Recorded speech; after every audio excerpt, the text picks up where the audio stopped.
put into a van and taken to Freemasons once a month. It was satanic ritual abuse, so children would be there. Abuse involves offerings, so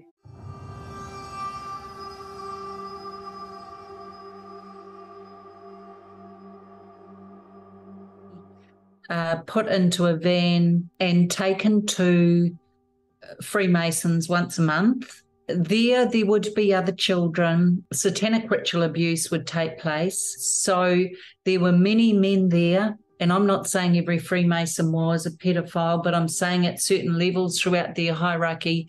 What happened was, at the age of 11, my parents separated and I got left with my father. This may surprise you, but that's when my nightmare began, because I was left with my father and brother in that house and they could do whatever they wanted to me. There were no other females around. I tried to take my own life between 11 and 12 and a half, 3 times, but I didn't succeed. And the reason that I tried is because no one cared. No one really wanted to know my story.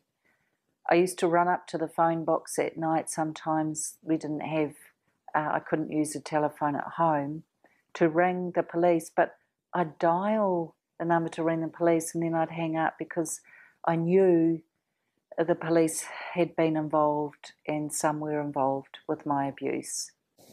I knew that because the Freemasons were once a month.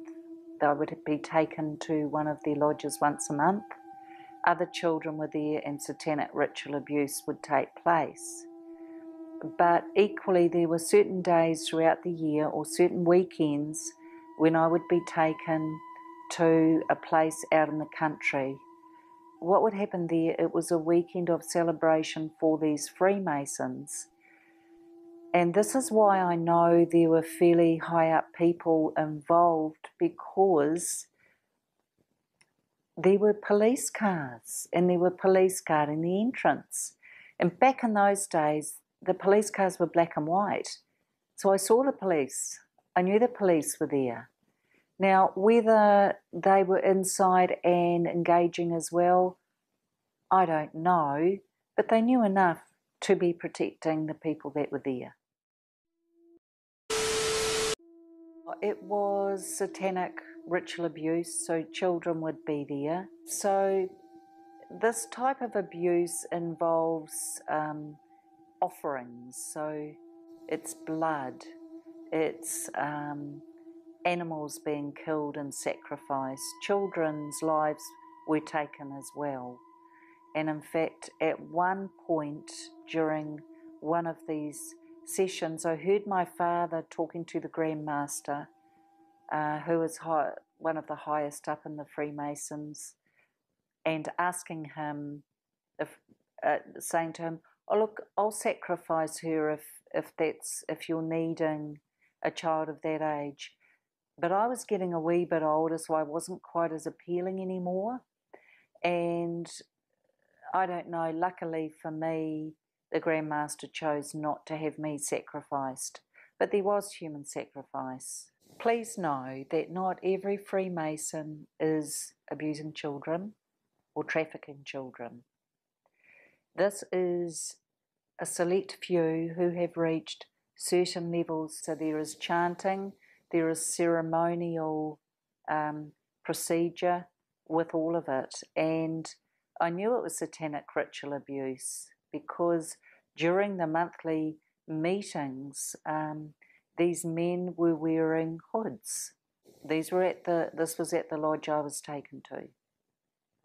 And so the children at these events, I wasn't the only child, there would be a nurse and a doctor there who would check us children out and then drug us. So there would be a needle in our arms, and then we would be laid out in like a circle. So around, you'll see with the Freemasons, there's lots of symbols they use, and one is a compass, but there's a circle embedded in that as well. So the children we would be laid out around that So it was marked out on the platform we were on, and the Freemasons would come and there would be chanting, and there would be a process that would be undergone, but it was very, very evil and very, very scary.